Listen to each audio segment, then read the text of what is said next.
We can match the city roars. Tune in loud, turn up some more. Cincinnati show, it's time to play. Sports with strawberry ice today. 5:30 sharp, don't be late. CTV, the sports awaits. Strawberry icy's on the mic, energy, it's pure delight. Every touchdown, every goal. Feel the pulse, it's in your soul. Cincinnati heartbeats strong. Strawberry ice will lead the throng. Every touchdown, every goal. Feel the pulse, it's in your soul. Cincinnati heartbeats strong. Strawberry ice will lead the throng. Feel the crowd, it's electric now.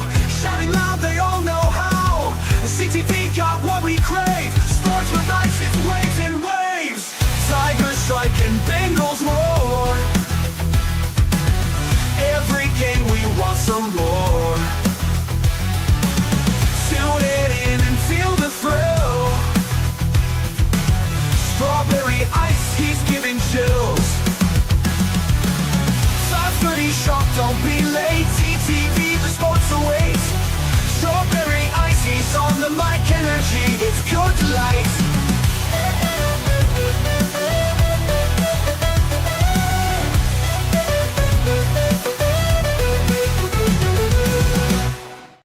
Hey guys, what's going on? Welcome to the show.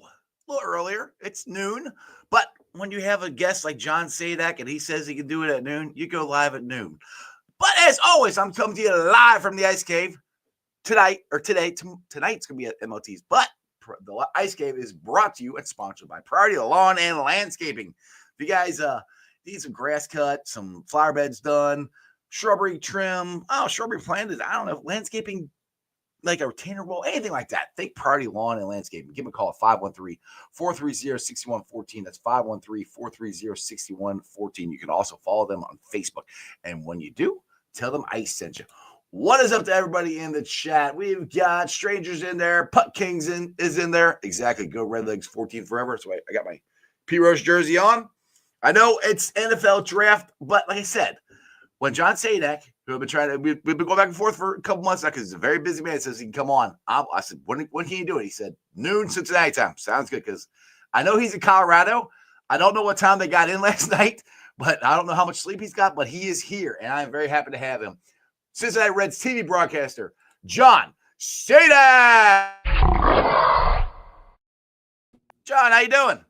I'm doing all right. How are you? Good. You look bright-eyed, bushy-tailed. I don't know what time you guys got in last night, but I'm sure it wasn't too early. I was close to about 2 a.m. Woo! Up in the atom, and what is it there? But let's see, it's noon here, so what? It's 9 or 10 there. Mm-hmm. Yeah. So, well, you look good for not much sleep, but I appreciate you coming on, man. I know we've been trying to get together here for a couple months. You're a busy guy, but let's talk some Reds here, and the Reds. In my opinion, gave away a series with the Marlins. They should have won, I think, at least the second one. But, I mean, they're off to a 12-13 start. They're third to NL Central, 3 games out of first place. How are you feeling the season's going so far? And do you think they have a chance to keep improving upon what they're doing right now? I think the season's been about what you would expect, considering some of the injuries they've been dealing with offensively, particularly. I think the rotation has been overwhelmingly bedrock great. They have one of the best starting ERAs in the game. They've been able to give a decent amount of length as a unit. I think it's been a jagged start for the offense, but once Austin Hayes was able to get healthy, he's been excellent in his first week plus as a Red. I think that's a huge deal for the entire lineup, particularly for Elly. I think batting behind Elly, whoever is there, really, really impacts things. TJ Friedel started a little colder, but his last week and a half has been tremendous. He's been on base a lot. And with Tyler Stevenson hurt, Jose Trevino and Austin Wynns have been terrific in how they've been not only calling the game. I think we expected that. I think we knew that was their strength, but they've been hitting. They've been hitting incredibly well as a unit. But yeah, I mean, would you want them to have a better record? Of course. Yeah. You'd want to have a winning mark. I thought though that their front half of April schedule coming in was tough. And I thought entering the year that if you could get through April being near or over 500, I would consider that a win. Yeah. And I think that's about where they are right now. It's Gavin Lux has been terrific. He's had really long, great at bats. He didn't have a lot to show for it for the first 2 weeks, but now he has been hitting over 500 over the last week plus. So overall, I think there's a lot to like about this team. And I think once Tyler Stevenson comes back, which the hope is that could be maybe sometime next week, that would be the most whole this team has been the entire year. Yeah, that would be awesome to get him back, because then we'd have everybody we expected to have. And I'm excited to see Marte. Marte is starting to look like the Marte his rookie year, and that excites me, because I still believe in the guy. I think last year with the 50-game suspension, and I think he got rushed back up here, and it just was a bad year for him. I'm glad to see him starting to turn around. And you mentioned Gavin Lux. I knew he'd be able to hit, but he's actually a better, especially in the outfield, because he didn't play the outfield a ton. I mean, he's not a Gold Glover by any means, but I think he plays the left field pretty good. He made a really good catch the other night. I think it was yesterday's game. I think it was in left center. So, I mean, he's done a lot better than I thought he was as far as defensively goes. Yeah, I think the outfield assist that he had at Great American Ballpark last homestand at second base was really impressive. And I just think he gives a great example at bat for this team. I think he can move up and down the order. And I think you make a good point also with Noelvi Marte. If he can actualize his potential, he could be a really impactful bat. And I think the way the roster is constructed currently, because the weakness of the team entering the year is there are a lot of unknowns in the outfield. And you still don't know on a long-term basis. I mean, Hayes has been a great impact, but he's on a one-year deal. Right.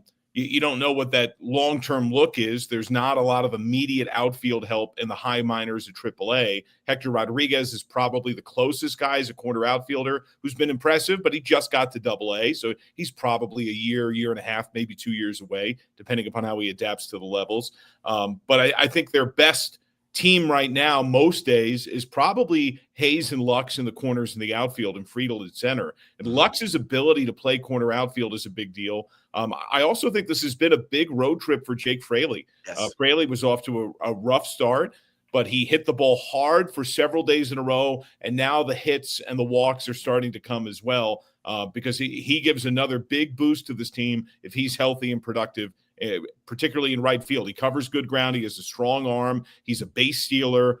When he is healthy and productive, his top-end potential can really help. Yeah, exactly. And the other guy that is on the IL right now, who I was expecting a good year from, I'm still expecting it, is CES. Getting him back, I would love to get. If you get Elly, Hayes, and CES in the middle of that lineup, I mean, and they're all hitting like they can, that's scary right there. And the thing that'd be curious to me, because Spencer Steer is starting to be able to play the field now, so his shoulder's starting to feel better, is to where when CES comes back, will Steer will one of them just be one of them be the DH, or will Steer go back at the left field, or what would they do there? It's a great problem to have. I'm looking forward to having this problem, but CS is another one that I can't wait to get him back. Yeah, it's but that's where their roster is complicated, and that's why Lux's ability to play the outfield is a big deal, because you also have Jamer Candelario, who's off to a really rough start. I would say in his defense, you look at his career numbers, March, April, they've not been good. He has been. We saw that last year. He had a really rough first 2 months of the year, and then he had a 3-week stretch in June where he was probably the Reds' best hitter. He had the 2-2 home run games. He was hitting for a much higher average. He was helping them win games, and then he got hurt. You just hope that he can turn that corner. But it's been a really, really rough first couple of months, and Spencer Steer's numbers have been similar to Candelario's. The hope is that Steer being able to play the field, getting the bats. I mean, Steer only had single-digit at bats in spring training, so he kind of hit what the normal spring training at bat number would be within the last week, kind of on this road trip. And he's starting to round into form more. And I do think he's talked about it. He's been very honest about it, that DHing and then DHing every other day was its own challenge to try to find that rhythm for him. Right. I mean, some guys can DH, but some guys, because it's hard, because people are like, all you gotta do is grab a bat and go swing. But if you're a professional baseball player and you're used to playing in the field, and you go and sit for an inning and a half before you go bat again, it takes a little while to figure out what you gotta do. I know. I remember Chili Davis when he was a DH. He would make sure he'd go under the stadium and hitting the batting cage stuff just to keep himself loose, which I'm sure a lot of DH have to do that. So there is a rhythm to being able to be a good DH. Mhm. So that's what you have to figure that out. Now, one thing, Matt McLain, I really do think he is a big key to this team, and hopefully he can stay healthy this year. We missed him tremendously last year. I really love him and Elly up the middle, and the infield. For our future infield for me is Marte, Elly at short, and McLain at second. That is, I mean, those are three potential Gold Glovers right there, in my opinion. But just speak on Matt McLain, how much he means to this team, because when he's not in that lineup and in that clubhouse, I think you can tell a difference. Yeah, I think he and Elly have a very close friendship and connection, and I think they also challenge each other. Mhm. I think they push each other. I mean, the oddity right now is that this Reds offense in the last week and a half, they've been two of the down guys. I mean, Elly's been basically a hit a game, but we know what he's capable of, and it's not quite been that. And McLain, the hits have been down, the power's been down, the strikeouts have been up. I would say that, you make a good point. He was out for an entire year. He also missed another week plus after he did get off to a good first week plus start. On the positive side, though, I think it doesn't impact his defense at all. He is an excellent defensive second baseman. He's a shortstop who's playing second. Their ability to turn double plays, in my opinion, hasn't been this good in a couple of years.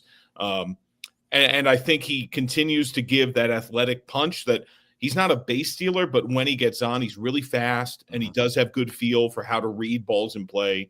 But yes, he's a critical part of it. I mean, that's what Terry said, in the infancy of spring training. He pretty much came to that conclusion early. It was going to be McLain, De La Cruz, 2-3 just about every day. That those would be the virtual daily locks in the lineup. And yes, an impactful, good Matt McLain is a huge, huge part of what could be Red success. Now, you brought up Terry here, and I kept calling it the Tito effect. And the Tito effect doesn't necessarily mean you're going to get off to a 6-0 start like or 9-0 start like the 1990 team. The Tito effect means you're going to make smarter plays and stuff, in my opinion. And beginning a couple weeks, we didn't. There were some boneheaded plays that the Reds have made. But what is the Tito Francona effect, in your opinion, on the players and on this team?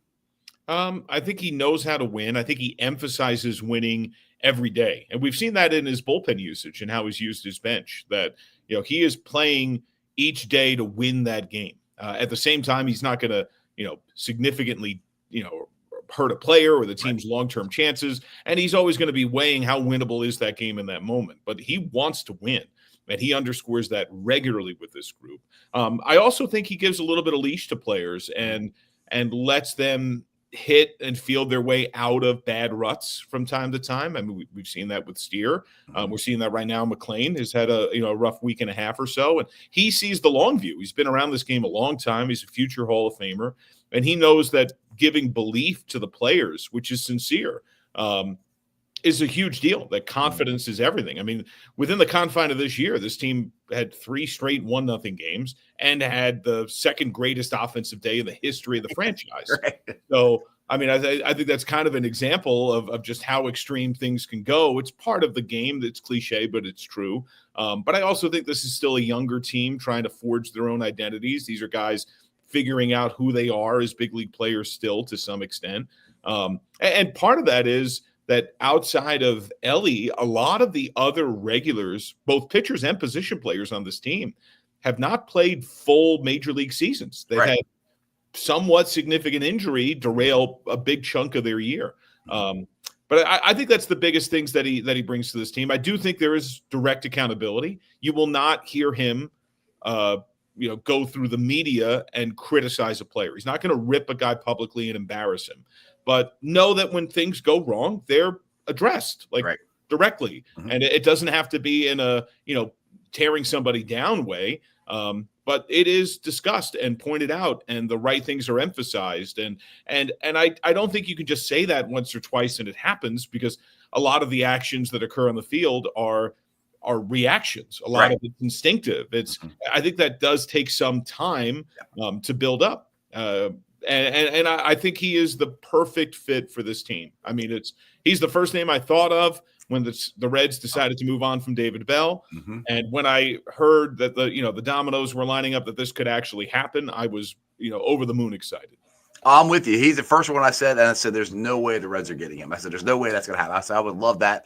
And the next thing I know, they got him. I'm like, holy crap, that is awesome. And one thing Tito said that I think is a key for a manager or anybody who's in a leadership role is he's comfortable with having uncomfortable conversations. Mm-hmm. And that goes to what you're kind of talking about. Not you don't call people out in the media. You just pull them in your office or you go to the locker. You have talks to them about, okay, you did this, whatever the conversation is. Tito is okay with doing it, and Tito seems like he can talk to him about it without putting him down. He can be encouraging, but like a fatherly figure to him. Encouraging, but we got to do a little better than this. And exactly like you said, I think that's what this young team needs. Is they need not coddling, but they don't need to be thrown under the bus every other game, but they need teaching, and that's what I think Tito does a very good job of with these guys is teaching. I think he's done his entire career is teaching these guys how to be professionals, how to play winning baseball.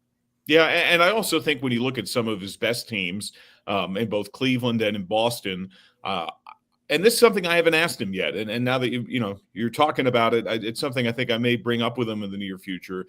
Is I have to think that players started doing that for him at a lot of those teams as they got more veteran, as they won more.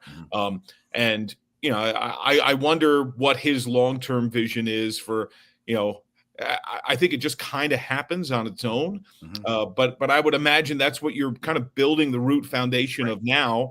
And I also wouldn't be surprised if he were at least had his voice heard, if not influential in what roster moves happen, and he regularly talks with Nick Kroll and with Brad Netter, and he has a really good feel for some other talents in the game that beyond their stats and, what do they bring in that regard? How can they help a younger team so that as they have ads, which they will, over the course of his managerial tenure, that they might be able to kind of step into some of those roles, even as new guys on the team that can provide that direction and that guidance. Yeah, and I could see now you're talking about these guys on the team. I could see guys that future-wise could step into that role as far as team leaders as McLean and Elly. I think those being two of the bigger names, especially McLean. And one thing I love about we're going to get to Elly. I got talked about him too much yet. But one thing I think I said this last time you were on the show with me. I am so impressed of how he is confident in doing interviews in English now, because there's a lot of guys that still don't do that, and he does a great job. And that takes a lot of guts. I mean, to be able to, because I could not imagine trying to do an interview with somebody in a completely different language and understanding what they're saying and be able to verbalize it. And I think Elly has gotten so much better and does a great job at that. And to me, I just always want to give him kudos for that, because that is a lot of players from other countries don't do that, and I think that's a huge confidence thing for Elly. Yeah, I agree. I would also just say to button up the leadership stuff. I think Tyler Stevenson kind of stepped into that role, particularly over the course of last year, and I think he'll bring that once he's back with this team again too. But yes, I think that's a giant step for Elly. It's something that he's done with his teammates and with those that are closer to him. But there's always a factor of any person. Especially he's still a very young man. He's only 23 years old. But you don't want to misspeak. You don't want to insult somebody or come off as that's the pressure of it, right? You're saying it right, exactly. You could say something and you think you're saying it right and you're not. So that's the part that I'm impressed with. That he does a very good. I mean, he still has an interpreter sometimes where he'll he can't find the right words, but he does a great job. But just him as a ball player in general. I mean, he's made two of the best plays. The one I want to say it's the first week where he slid up against the wall for the foul ball backhanded, and the one in Florida where he's like Superman diving and I can't remember what was the relief pitcher. He's up in the air like this, or two of them. It was Brent Suter. It was against Baltimore. Jackson Holiday. Yeah, with the guy at second base in a tie game. Yeah. Yes, two unbelievable plays that normal guys can't make. I mean, that's just high athletic skill that you can't teach, and Elly has it. And I know people said that I've said this, but more I see him at shortstop more. I wanted to stay at shortstop. When we first got here, I kind of could see him as an outfielder, and maybe later on in his career, maybe I that could be. But I think he can be one of the best shortstops ever. Just the athletic ability he has. Once he gets to the point where he stops messing up the routine ones, it seems like those are the ones he messes up. He makes a great play and then kind of throws one away. He'll figure that out. I think Elly has a potential to be one of the best defensive shortstops ever. Yeah, I mean, Barry Larkin works with him regularly. Spent a lot of the spring with the entire big league team and all their infielders, and he is great at the exceptional play. Particularly plays to his right, and a lot of the advanced defensive metrics love that. And he's always progressing. I think Freddie Benavides does an excellent job working with him, these days as well. He is a big guy. I mean, he's 6'5.5". He's super long. That's part of how he makes that play in Baltimore. Right? Literally, I don't know that another shortstop could, because I don't know if there's anybody with those springs and that length that could actually extend and get to that ball. And I also think he doesn't get nearly enough credit at times for how, not just defensively in every regard, he is very instinctive. He has really good anticipatory feel. I mean, yes, he's a freak athlete and he can do things physically that most other men just cannot. But he also is a very smart player and has that. I mean, that's how he stole second, third, and home against the Brewers. It wasn't just pure speed. He was reading the play. He's reading the pitcher the entire time. He is a super, super talent. But this is constantly a game of adjustments. And I think his challenge and adjustment right now is the early portion of this year. He's seeing way fewer fastballs. He's seeing a lot more off speed. And to his credit, he is doing an excellent job laying off breaking balls out of the zone. He's doing an excellent job hitting breaking balls, at least entering yesterday. So the last game of the Marlins series, I think he was hitting 290 on breaking balls. But other off speed, particularly changeups, are way, way up. He's had a harder time with. And it seems like more pitchers are throwing changeups these days. And he's seen some pretty good ones over, particularly this road trip. So, kind of, you don't want to be caught in between, but you have to be ready for everything. And ultimately, I think the route always is be ready for the fastball. For him, though, the issue is that maybe he'll see one or two fastballs most at bats against, if it's a pitcher that has a really good changeup and a decent breaking ball. So you have to not miss that. That's something Barry Larkin says all the time. Who's the best breaking ball hitter in the game? The guy who doesn't miss the fastball. Right. And he's right. I mean, that's universal long-term truth that still holds up today. Yeah, well, I mean, once you get that fastball, you can't miss it. And the thing I've been telling people too, like you mentioned, he's 6'5". I mean, his strike zone is this big. I mean, so it's more ground for him to cover.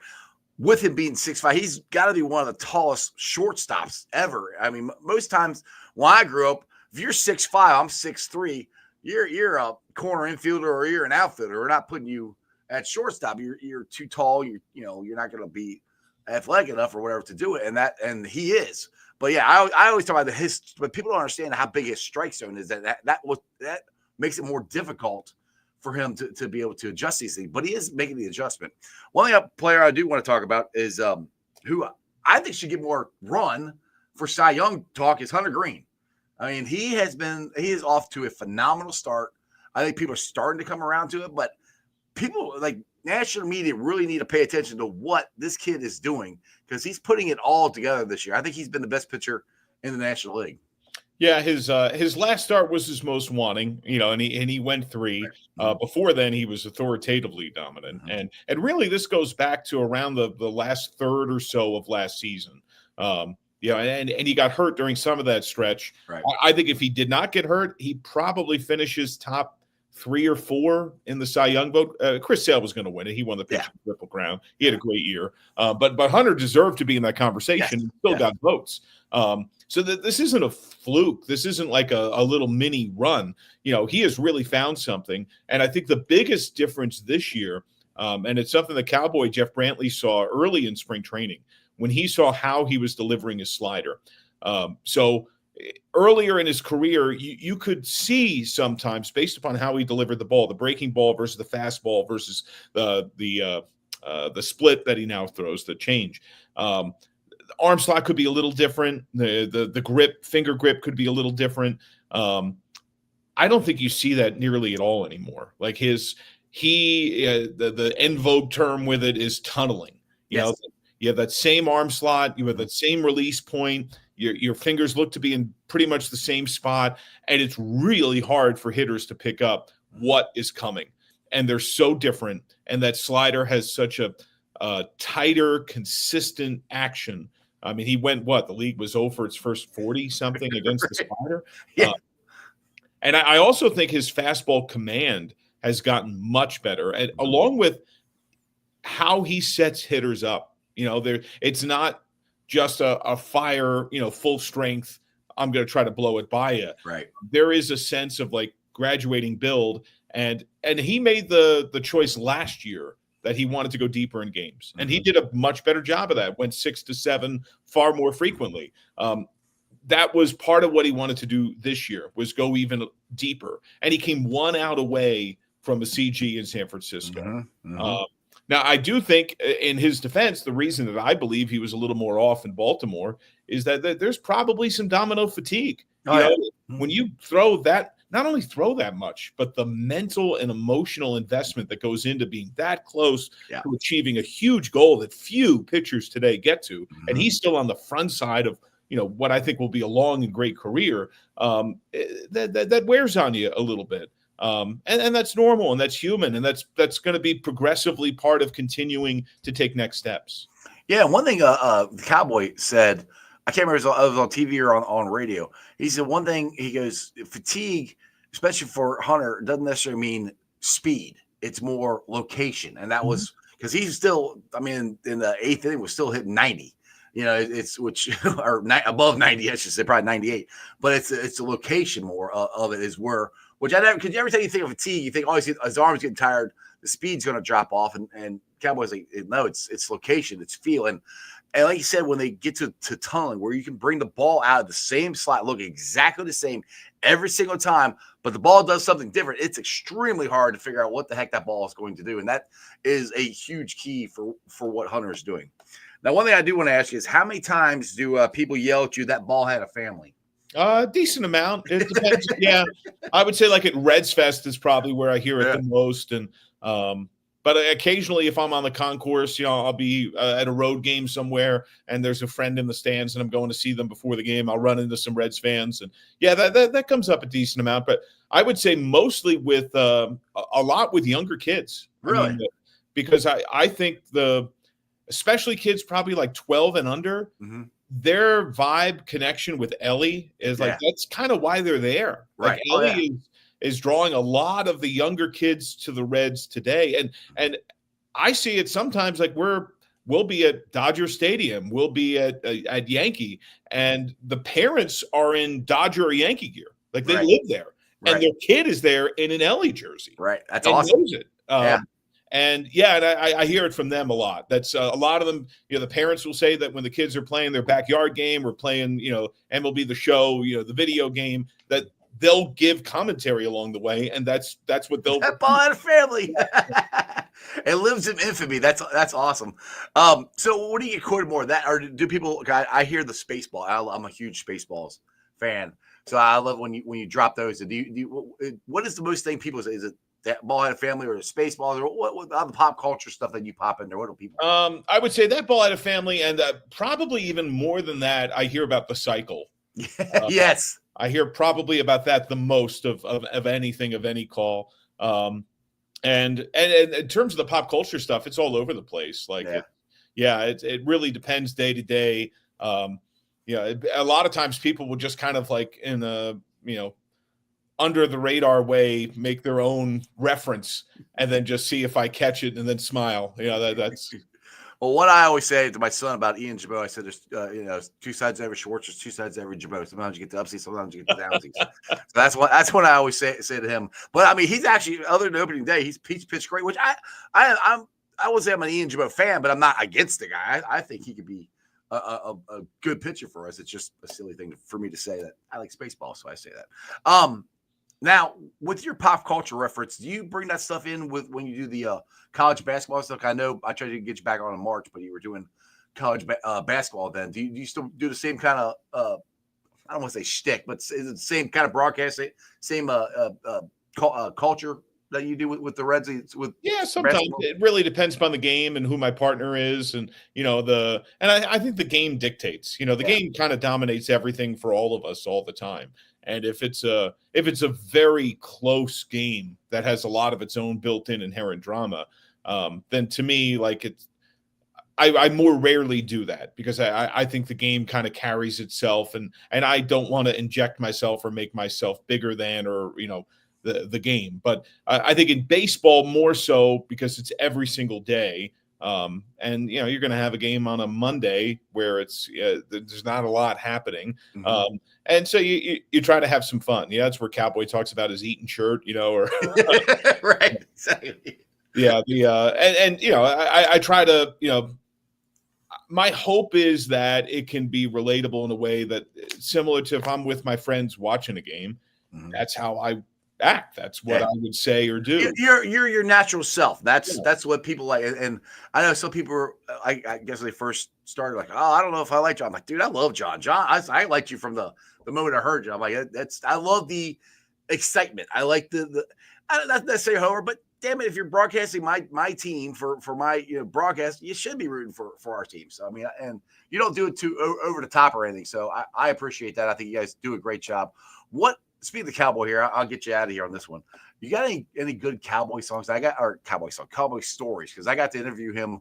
Let's see, he was at the Moreland Lager House the night before Reds opening day. They were at the Cincinnati Community Fund, and Cowboy was in rare form there. I'll put it to you that way. But do you have any funny Cowboy story or Jeff Brantley or excuse me, Chris Welch stories? I think all my partners have been fantastic. They're all great. They all are incredibly kind to me. It's one of the coolest things of being able to work jobs like this is even off air to just be in the room with them, to hear their stories, to listen in on their conversations with others that they allow me to be part of. And usually I'm just sitting there and observing. I'm just like soaking it up. Cowboy, all of them were incredibly kind, particularly when I started. But it was within the first few weeks of my first year. He took me out to a steakhouse in Cincinnati and was really sweet and really kind, and was kind of like a welcome to the big leagues like celebration. And got a special bottle of beverage too. And it's just so generous and so sincere. He's always asking about my wife and our daughter, and I the same for him and his family too. But there's he is a funny dude.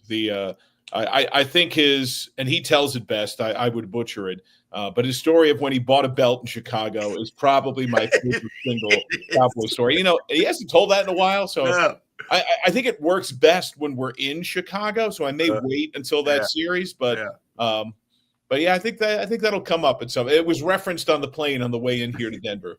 That's good. The one I got to tell me was his first broadcast experience with Marty Brennaman when Marty just left him. And he's trying to do analytics, and Marty's going, "Where's the ball?" So we just because that play-by-play stuff is not easy. I give you guys credit, radio and TV. It's not easy at all. John, I appreciate it, man. I know you've had a short night, so thank you for giving me the time. And I'll hopefully do it again later on in the season if you got time. Anytime you want to come on here, just let me know. Thank you so much. Appreciate you having me. Take it easy. All right, guys. Hope you guys enjoyed that much. John's an awesome dude. Like I said, he didn't get much sleep, and he's on the air with me, so I appreciate that. But thanks for watching. I've been live streaming on ZTV, Facebook, YouTube, X, Twitch. You can follow me on all those, along with Instagram, Threads, and TikTok. We will be doing the live show, another live show tonight at MLT's, because it is the NFL draft party, people. It is live tonight. The podcast starts at 7, but get there early because we're doing Bengals trivia at 6. It's going to be Bengals trivia and football knowledge. So it's not just Bengals trivia. I got the list of the questions. So it's football trivia, Bengals trivia, and some of these questions are kind of hard. So you got to know your stuff on these things. So get your teams, get ready, get there at 6 o'clock. We'll be starting the trivia then. Podcast starts at 7. And We'll be rolling till 8 o'clock, and then we'll be watching down, sitting down watching the draft. We will be giving away the Logan Wilson tickets, I think, during the draft. So we're going to have names in a hat. We're going to give them away there. We're going to be giving the Jamar Chase jersey during the draft is what I think it's going to be. Now, the prizes during the Bengals trivia are going to be the Miller Lite swag, and we got some Jackpot Joey gear. Also, I'll be giving away too. So lots of prizes, lots of fun stuff. Come there, get there early. Get there at 6. I know. Hey, just tell your boss, hey man, I gotta go. I gotta get out of work. You know, I got the NFL draft itis. You know, we gotta get there early and get in there. But like I said, if you don't get there early, there'll be other stuff that will be given away. Tyson Anderson, Bengal safety, will be there. Full Rock will be there. Joe Farsi will be there. Neil Meyer is showing up, but he might be. I don't think he's going to be on the podcast. Harrison, the comedian, is trying like crazy to get there. His job needs to let him get off so he can come there and hang out. Though, and the draft professor is going to be there. I got a stacked crew. We're going to have lots of information, lots of people there. So make sure you come and hang out. It's going to be a great, great time. Let me shout out my sponsors here before I get out of here. Priority Lawn and Landscaping. If you need a grass cut, landscaping done, shrubbery planted, trimmed up, do me a favor. Thank Priority Lawn and Landscaping. Give them a call at 513-430-6114. That's 513-430-6114. You follow them on Facebook, and when you do, tell them ICE sent you. Also, shout out to T Properties. Quality housing for quality people. Check out their website at www.tpropertiesllc.com for all your rental property management needs and your rental needs. And don't forget Meyer Windows and Doors and more. You can check them out at MeyerCincinnati.com for all your window and door needs. Like I said, I keep saying the same thing, but I got it in my house, and I'm extremely happy with all the windows I got in my house for them. So give them a call. They will show up and give you a great price, take care of it, and if Matty Meyer shows up, you can see the Jackpot Joe mobile and talk some football. All right, boys and girls. Other than that, I think I am out of here. I will see you at 7 o'clock tonight. So make sure, that's what I always say, make sure you subscribe. So when I go live for stuff like this, you get notified. And like I said, it's not going to be at 5. It's going to be at 7 tonight for the draft. I want Walter Nolan. I hope we get him. If it's Jameer Campbell, that's fine. I'll take him too. You guys get nervous? I am. I'm ready for this. Remember, as always, Houday for life. Throw it up. That's just sports, baby. See ya! Weekday nights, the city roars. Tune in loud, turn up some more. Cincinnati show, it's time to play. Sports with strawberry ice today. 5:30 sharp, don't be late. TTV, the sports awaits. Strawberry ice, he's on the mic, energy, it's pure delight. Every touchdown, every goal. Feel the pulse, it's in your soul. Cincinnati heartbeats strong. Strawberry ice will lead the throng. Every touchdown, every goal. Feel the pulse, it's in your soul. Cincinnati heartbeats strong. Strawberry ice will lead the throng. Feel the crowd, it's electric now. Shouting loud, they all know how. The CTV got what we crave. Sports with ice, it's waves and waves. Tigers strike and Bengals roar. Every game we want some more. Tune it in and feel the thrill. Strawberry ice, he's giving chills. 5:30 sharp, don't be late. TTV, the sports away.